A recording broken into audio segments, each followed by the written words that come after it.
প্রায় 9:45 নাগাদ সন্ধেবেলা 9:45 নাগাদ সোর্স ইনফরমেশন পেয়ে আমাদের বজবজ থানা কালকে প্রচুর পরিমাণে বোমের মশলা উদ্ধার করে এবং যে বোমের মশলা উদ্ধার করে তার সঙ্গে সঙ্গে যে 3টে বাইকে করে নিয়ে যাওয়া হচ্ছিল সেই 3টে বাইকও আমাদের সিজ হয়।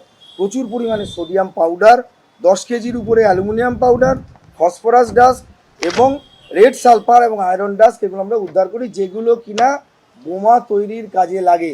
এবং এইগুলো দিয়ে যা আমরা এখন অ্যাসেসমেন্ট করছি কত বোমা তৈরি করা যেত সেইটা আমরা অ্যাসেসমেন্ট করছি। এই সময় আমরা 5 জনকে ইন্টারসেপ্ট করে ধরতে সক্ষম হই। তাদের নামগুলো আমরা আপনাদের বলে দিচ্ছি।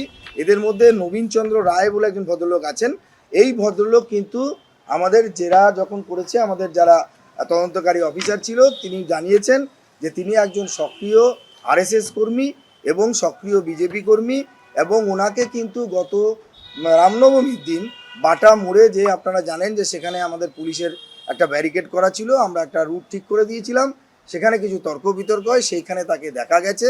তার ভিডিও ফুটেজ আমাদের কাছে রয়েছে এবং তিনি পুলিশের ব্যারিকেড ছুঁড়ে ফেলছেন, এটা আমাদের দেখা গেছে।